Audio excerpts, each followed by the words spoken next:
بسم اللہ الرحمن الرحیم۔ لاکھوں درود پاک حضرت محمد صلی اللہ علیہ وآلہ وسلم اور آپ صلی اللہ علیہ وآلہ وسلم کی آل پر۔ السلام علیکم۔ میرا نام افتخار احمد ہے اور آپ میرا یوٹیوب چینل نالج دیکھ رہے ہیں۔ کل میں نے ایک ویڈیو بنائی تھی نوبل انعامات کے متعلق، اس کی ہسٹری کے متعلق۔ آج اسی نوبل انعام کے متعلق اس کا یہ دوسرا اور آخری حصہ ہے۔ اس کا عنوان ہے نوبل انعام کے فاتحین۔ فزکس، کیمسٹری، طب جس کو میڈیکل کہتے ہیں، ادب اور معاشی سائنسز کے نوبل انعامات سویڈن کے شہر، جو کہ سویڈن کا دارالحکومت بھی ہے، اسٹاک ہوم میں دیے جاتے ہیں، جبکہ امن کا نوبل انعام کا انتخاب ناروے میں کیا جاتا ہے، اور ناروے کا دارالحکومت ہے اوسلو، وہاں پہ یہ انعامات دیے جاتے ہیں۔ ناروے کے پارلیمان کی جانب سے اس کی کمیٹی میں 5 اراکین تعینات کیے جاتے ہیں، اور یہ ایوارڈ دارالحکومت اوسلو میں دیا جاتا ہے۔ ہر انعام جیتنے والے کو 3 چیزیں ملتی ہیں: نوبل ڈپلومہ، یہ نایاب فن پارے ہوتے ہیں، نوبل میڈل یا تمغہ جن کے الگ الگ ڈیزائن ہوتے ہیں، 1 کروڑ سویڈش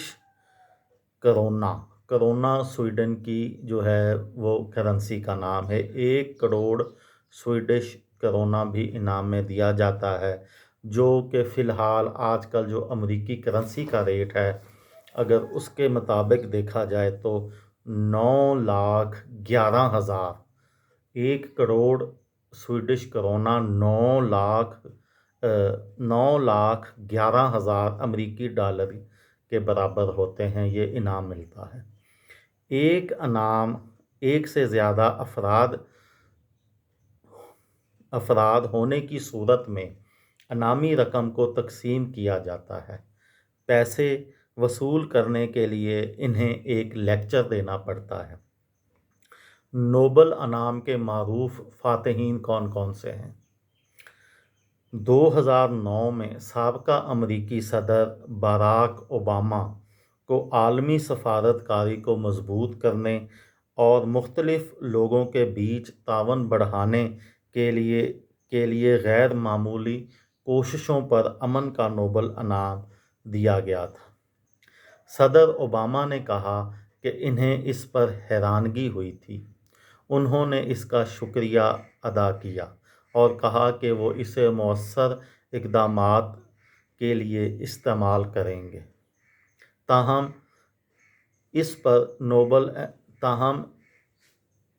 باراک اوباما کو نوبل انعام پر کافی تنقید ہوئی تھی، خاص کر اس بنیاد پر کہ نامزدگی کی ڈیڈ لائن سے صرف 12 روز قبل انہوں نے صدارت کا منصب سنبھالا تھا۔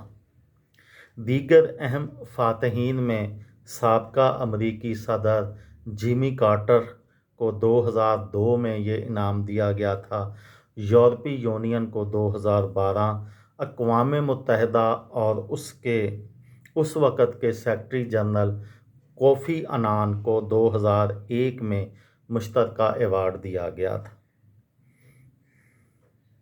اس کے علاوہ سینٹ ٹریزا آف کلکتہ کو 1979، البرٹ آئنسٹائن کو فزکس میں 1921 اور میری کیوری کو فزکس کے لیے 1903 میں اور کیمسٹری کے لیے 1911 میں نوبل انعام مل چکا ہے۔ بچوں کی تعلیم کی کارکن ملالہ یوسفزئی 2014 میں مشترکہ ایوارڈ امن کے لیے مشترکہ ایوارڈ سے نوازا گیا تو ان کی عمر محض 17 سال تھی۔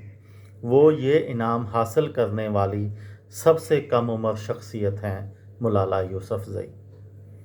2019 میں 98 برس کے جان بی گڈانیف کو کیمسٹری میں نوبل انعام ملا۔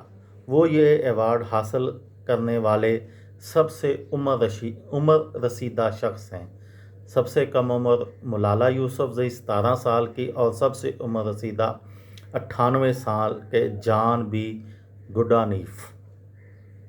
صرف 2 افراد 1964 میں فرانسیسی مصنف ژان پال سارتر اور 1973 میں ویتنام کے رہنما لی ڈک تھو نے نوبل انعام قبول کرنے سے انکار کیا۔ 4 دیگر افراد کو ان کے ممالک نے ایوارڈ وصول کرنے سے روک دیا۔ 2016 میں اس حوالے سے غیر یقینی تھی کہ آیا گلوکار باب ڈلن ادب میں نوبل انعام تسلیم کریں گے یا نہیں۔ انہوں نے 2017 میں لیکچر دے کر یہ انعام حاصل کیا۔ اب بات کرتے ہیں نوبل فاتحین کو جو انعامی رقم ملتی ہے وہ اسے کیا کرتے ہیں۔ میری کیوری اور ان کے شوہر پیری کیوری نے 1903 میں فزکس کے لیے نوبل انعام جیت کر انعامی رقم سائنس کی مزید تحقیق کے لیے استعمال کی۔ 2006 میں فزکس کے لیے نوبل انعام کے فاتح جان میتھر نے انعامی رقم اپنی فلاحی تنظیم کو عطیہ کر دی۔ سن 1993 میں برطانوی بائیو کیمسٹ رچرڈ رابرٹس نے طب میں نوبل انعام حاصل کرنے پر انعامی رقم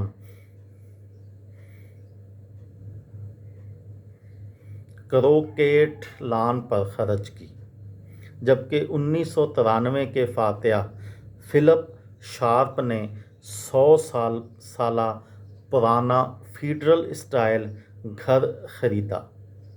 طب کے شعبے میں 2001 کے فاتح سر پال نرمس نے اپنے لیے مہنگی موٹر بائیک خریدی۔ دریں اثنا ادب کے لیے 2006 کے فاتح جان پاموک نے استنبول میں میوزیم قائم کیا۔ روسی صحافی دمتری موراتوف نے، جو کہ ایک اخبار کے مدیر ہیں، امن کے لیے اپنے نوبل انعام کے تمغے کو 103.5 ملین امریکی ڈالر کے عوض نیلام کیا۔ 1,10,00,000 روپے کے برابر ہوتا ہے، تو انہوں نے 103.5 ملین امریکی ڈالر کے عوض یہ نیلام کیا تاکہ جنگ میں بے گھر ہونے والے یوکرینی بچوں کی امداد کی جا سکے۔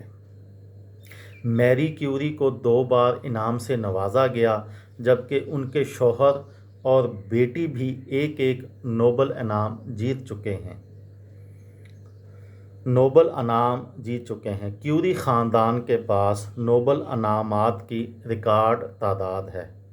پاکستان کے لیے سن 1979 میں فزکس میں کے شعبے میں ڈاکٹر عبدالسلام نے نوبل انعام جیتا تھا، جبکہ 2014 میں ملالہ یوسفزئی کو یہ نوبل انعام ملا۔ اس طرح پاکستان اپنی 75 سالہ تاریخ میں صرف 2 نوبل انعام جیت سکا ہے، لیکن اس کے مقابلے میں صرف کیوری خاندان نے 3 نوبل انعام جیتے۔ یہ پاکستان میں تعلیم کا یا سائنس کا جو ہے، اس سے اندازہ ہوتا ہے کہ پاکستانی حکومت یا پاکستانی ادارے تعلیم پہ کتنی توجہ دیتے ہیں۔ یہ تھی میری آج کی ویڈیو۔ کسی دوست کو، کسی بھائی کو، کسی بہن کو فائدہ ہو تو مجھے دعاؤں میں یاد رکھیے گا۔ دل پاکستان، جان پاکستان۔ السلام علیکم۔